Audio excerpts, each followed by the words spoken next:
চলে যাচ্ছি, কোথায় চলে যাচ্ছি তোমাদেরকে সেটাই দেখাবো। তো আমি চলে যাচ্ছি স্কুলে। আজকে যেহেতু রবিবার, আমরা রবিবারে ব্যস্ত থাকি। তো মেয়ে আর ছেলে যাবে ডান্স, না সরি, ছেলে যাবে আর্ট ক্লাস আর মেয়ে যাবে ডান্স। হ্যাঁ, ওই যে হাই বলছে। তো আমার মেয়েকে কীরকম লাগছে অবশ্যই বলবে। আর শুভ সকাল।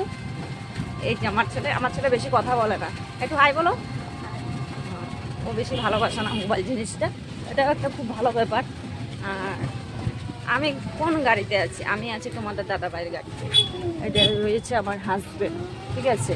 আর স্কুলটা বেশি দূরে না, মানে আমাদের বাসার থেকে একটু দেরি, মানে দূর হয়, হাঁটতে হাঁটতে দূর হয়। আর গাড়িতে আসছি সেজন্য মানে তাড়াতাড়ি। আর এই যে তোমাদের দিদি ভাই, হাই। তো দেখাচ্ছি, এটা হচ্ছে পালং বাজার। এ দেখো আমাদের এখানে পালং বাজার। তা আমি চলে এসেছি স্কুলের সামনে। তো এটাও তোমাদেরকে দেখাচ্ছি, দেখো।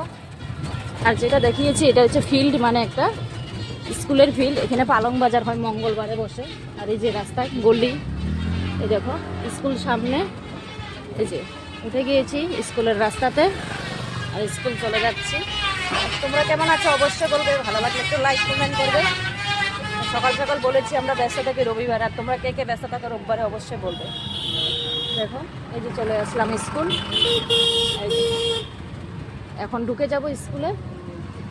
এই যে তো আমি কোন স্কুলে দিয়েছি ছেলে মেয়েকে, দেখো স্কুলের নাম ওইখানে আছে। এই যে দেখো, দেখলে? হাই বলো তো। হাই। এই যে তোমাদের দাদা ভাই, নামো। তো আমরা চলে যাচ্ছি, স্কুলে প্রবেশ করছি। Tata tata. এই যে চলে গেলাম, স্কুলে ঢুকে গেছি। আর বেশি কিছু দেখাতে পারবো না, কারণ স্কুলের সামনে মানে এখন ভিতরে ঢুকে যাচ্ছে। আর সবাই ভালো থেকো। তো সকাল সকাল একটা মিনি ব্লগ জাস্ট একটু দেখালাম। তো টাটা বাই বাই, রাখলাম।